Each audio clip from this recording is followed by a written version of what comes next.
Bonjour et bienvenue dans Météo du Bitcoin, j'espère que vous allez bien. Aujourd'hui on va regarder un petit peu des indicateurs de tendance sur le BTC, on va regarder le dollar index, le Nasdaq et avoir une petite perspective un peu macro au niveau de Bitcoin alors qu'on a ouvert pour l'instant la semaine dans le rouge avec une daily qui est coincée ici entre notre Open Daily et la VWAP ancrée qui indique que c'était une zone qui a été beaucoup travaillée en termes de volume. Alors c'est pas très bon signe en sachant que on avait une zone de pivot qui avait très bien fonctionné pendant pas mal de temps, qui était le 66 666, meilleur play pour pouvoir avoir un risque-récompense incroyable en tant que support.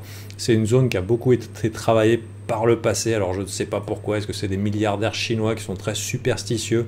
Je ne sais pas si vous vous rappelez, en 2020, on avait la zone 8888 qui marchait aussi très bien comme étant une zone de pivot, et ici on est passé en dessous. Alors, on pourrait faire comme si on n'avait pas vu que le support ne supporte plus, mais c'est quand même assez important à considérer. Donc au-dessus de 66 666, on est bien, en dessous, ça va pas bien. À noter aussi qu'on est en train de faire toc-toc à la porte de la VWAP ancrée à partir de ce niveau-là, et la prochaine est ici à 62 000, qui est un autre support dynamique. Donc les VWAP ancrés sont des volume weighted average price, ça veut dire le volume relatif par rapport au prix, ça fait un peu comme des points de contrôle si vous utilisez les volumes profile, mais de manière un petit peu dynamique par rapport à des points clés tels que les pics bas ou les pics hauts. Actuellement, c'est encore boule tant qu'on reste au-dessus, mais normalement, on veut voir le prix rejeter rapidement. On ne veut pas voir le prix s'installer, et ici, ça fait toc-toc vers le bas, et on n'aime pas trop ça. À noter aussi qu'on a des croisements d'EMA qui laissent supposer qu'on est passé du côté rouge des croisements d'EMA, donc la tendance est en daily inversé. Un petit peu, on a le vent dans le dos, disons. Ça ne veut pas dire que ce n'est pas une invitation forcément à vendre que je fais ici, mais c'est pour vous faire considérer que la balle est plutôt dans le camp baissier. Donc ça veut dire qu'on aura plutôt tendance à chercher des shorts ou en tout cas être un petit peu plus prudent le temps que ça recroise, ou alors qu'on ait des signaux d'inversement de tendance. À voir quels sont les outils de tendance que vous utilisez. J'aime bien Ulsuite d'un Silico aussi ici, qui est passé rouge et qui est plutôt pertinent. Et aussi on a Ishimoku qui est un bon indicateur de tendance. En daily, je crois qu'on est dans le nuage. En 12 heures, on est en train de faire toc-toc par le dessous. Donc excusez le temps de chargement, le temps que ça charge, on va parler du reste. Donc on a eu aussi un gros rallye haussier sur le Nasdaq ces derniers temps, avec Nvidia qui faisait de la traction.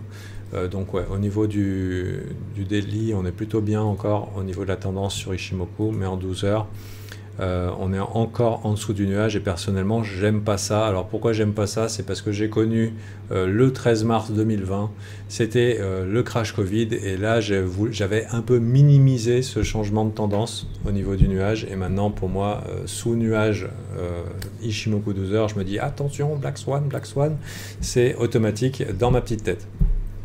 Donc ici, au niveau du dollar index, on a quoi? On a un dollar index qui, lui, est passé en tendance haussière, qui allait chercher les highs ici, et qui pourrait aller chercher des plus grands highs.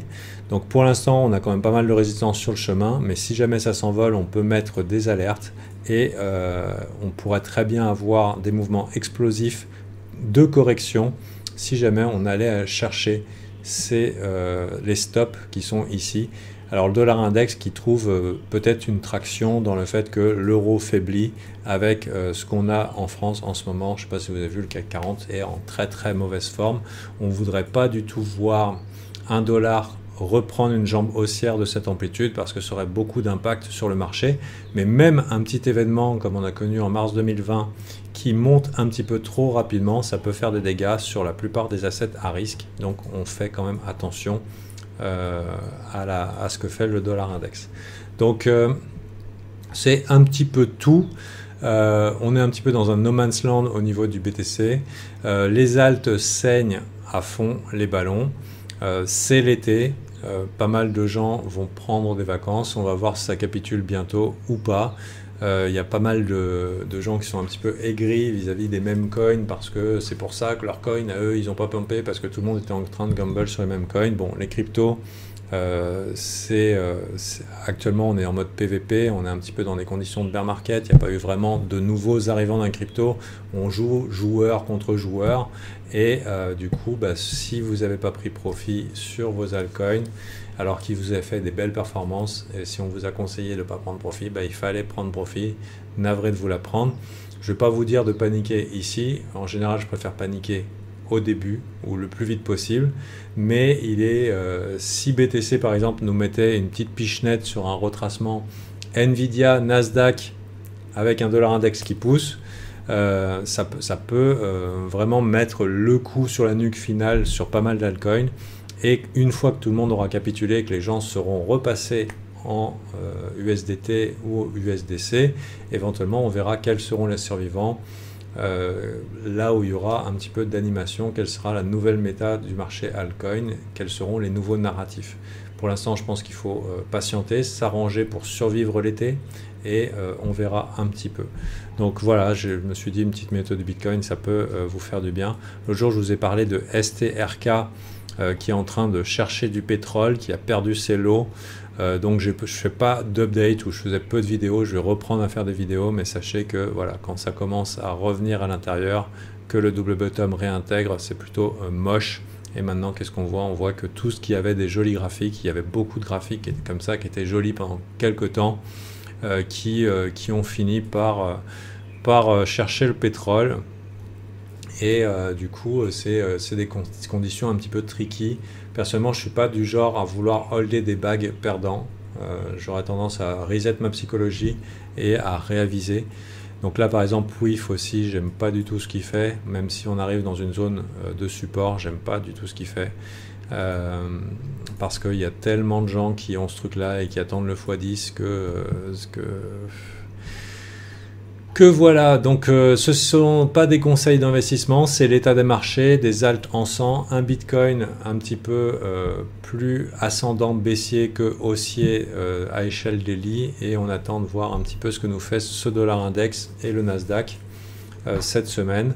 On n'a pas de news économique comme on en a eu la semaine dernière, donc ça sera un peu plus calme, mais pour l'instant le marché est lent et on fait avec. Donc voilà, bonne journée à vous, bon courage si vous holdez dans ces conditions difficiles, et puis sinon essayez de rester la tête bien forte au niveau mental, parce que ce qui compte, c'est pas ce qui s'est passé hier, avant-hier ou la semaine dernière, mais bel et bien d'être en forme aujourd'hui pour affronter les marchés tous les jours avec le meilleur mindset possible. C'était Gabriel d'Alpha Team pour vous servir. Bye.